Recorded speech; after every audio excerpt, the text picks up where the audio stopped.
नमस्कार, आप देख रहे हैं आर्या न्यूज और मैं हूं आपके साथ पवन पांडे। स्वागत है आपका अपना उत्तर प्रदेश में। तो अहम खबर के साथ बुलेटिन का आगाज करते हैं। प्रधानमंत्री नरेंद्र मोदी 28 दिसंबर को कानपुर आ रहे हैं और इस दौरान वो करीब 3 घंटे तक शहर में रहेंगे। पीएम मोदी के आने की तैयारी पुलिस और प्रशासन ने शुरू कर दी है। बताए गए कार्यक्रम के मुताबिक 28 दिसंबर को प्रधानमंत्री नरेंद्र मोदी सबसे पहले आईआईटी के दीक्षांत समारोह और फिर निराला नगर रेलवे मैदान में लोकार्पण और शिलान्यास कार्यक्रम में भाग लेंगे। वहां से वो जनसभा को संबोधित करेंगे और वो मेट्रो का सफर करके उसका उद्घाटन भी कर सकते हैं। तो पीएम मोदी के आने को लेकर सभी तैयारियों को युद्ध स्तर पर शुरू कर दिया गया है। पुलिस कमिश्नर, डीएम समेत सभी अधिकारी निराला नगर रेलवे मैदान पहुंचकर तैयारियों को परख रहे हैं। निराला नगर रेलवे मैदान में होने वाली जनसभा को लेकर हर विभाग को जिम्मेदारी सौंपी गई है, तो सभी को युद्ध स्तर पर तैयारियां पूरी करने के निर्देश दिए गए हैं। हजारों लोगों को बैठाने की व्यवस्था के बारे में जानकारी ली जा रही है। इसके साथ ही सभी बिंदुओं पर सभी विभागों के अफसरों के बीच मंथन भी किया गया है। दरअसल प्रधानमंत्री का संभावित कार्यक्रम चकेरी एयरपोर्ट स्टेशन के हेलीपैड पर उतरकर वहां से हेलीकॉप्टर के जरिए आईआईटी के हेलीपैड पर उतरने से शुरू होगा। वहां पर कार से आईआईटी के ऑडिटोरियम में प्रधानमंत्री मोदी जाएंगे। तो मंजूरी मिलने पर कार से ही वो आईआईटी मेट्रो स्टेशन में जाकर मेट्रो में सफर करेंगे और फिर वापस आईआईटी से हेलीकॉप्टर से निराला नगर और रेलवे मैदान पर बनने वाले हेलीपैड पर उतरेंगे। वहां से जनसभा को खत्म करके पीएम सीधे चकेरी एयरपोर्ट स्टेशन पर वापस आकर दिल्ली लौट जाएंगे।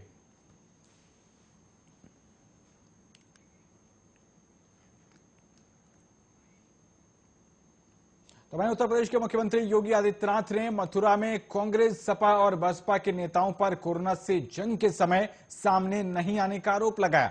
उन्होंने तंज कसते हुए कहा कि अब इनकी कोई जरूरत नहीं है और आगे भी ये लोग अपना पृथकवास जारी रख सकते हैं।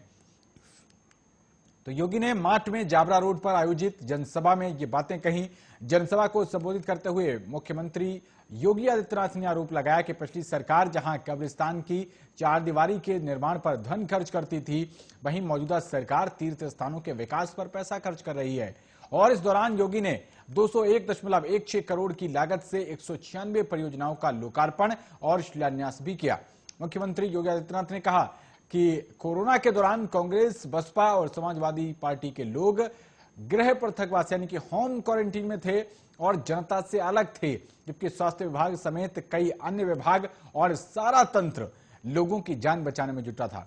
जब जनता की जान खतरे में थी उस समय ये सभी गायब थे, इसलिए उन्हें ये बोला जाना चाहिए कि तुम्हारे लिए सत्ता दूर की कौड़ी है, तुम्हें कई साल आइसोलेशन से बाहर आने की जरूरत नहीं है। उन्हें ये संदेश भी दें। ये बड़ी बातें यूपी के सीएम योगी आदित्यनाथ ने विपक्ष पर हमला करते हुए कही हैं।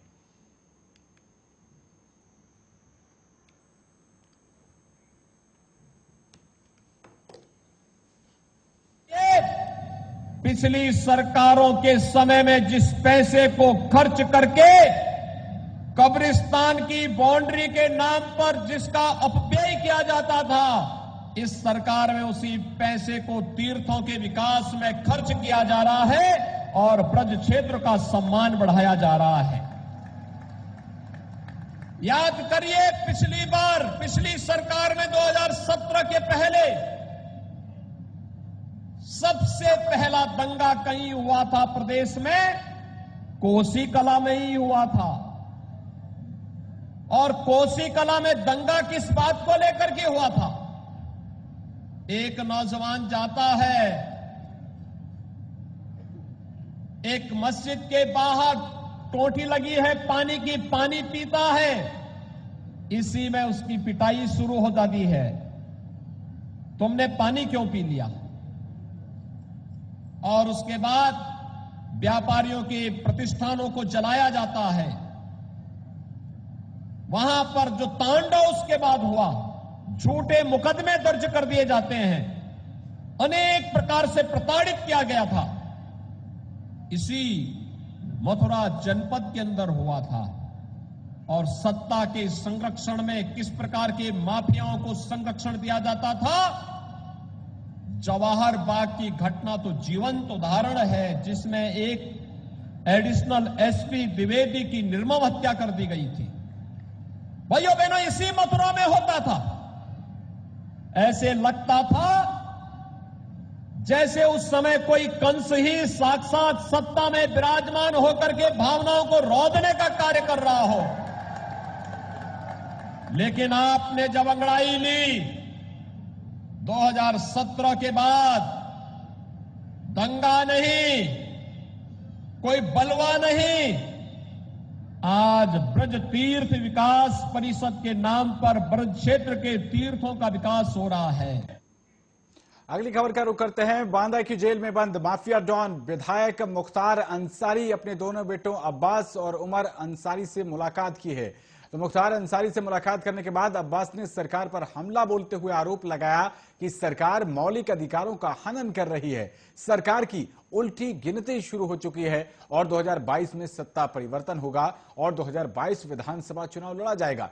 आपको बता दें कि मुख्तार अंसारी बांदा मंडल कारागार में बंद है, जहां उससे मिलने उसके दोनों बेटे पहुंचे थे और पिता से मुलाकात करने के बाद मुख्तार अंसारी के बड़े बेटे अब्बास अंसारी ने मीडिया से बातचीत करते हुए आरोप लगाया। उन्होंने कहा कि मौजूदा सरकार दमनकारी नीति अपना रही है और अंसारी परिवार के साथ ज्यादती की जा रही है, लेकिन ये चीज अब ज्यादा नहीं चलेगी। उन्होंने आरोप लगाते हुए कहा कि दमनकारी नीति वाली सरकार का 2022 में खेल खत्म होगा, क्योंकि मौलिक अधिकारों का हनन किया जा रहा है और एक जनप्रतिनिधि के साथ बर्बरता की जा रही है। इसके लिए हम न्यायालय में सभी चीजें लिखित में देने वाले हैं।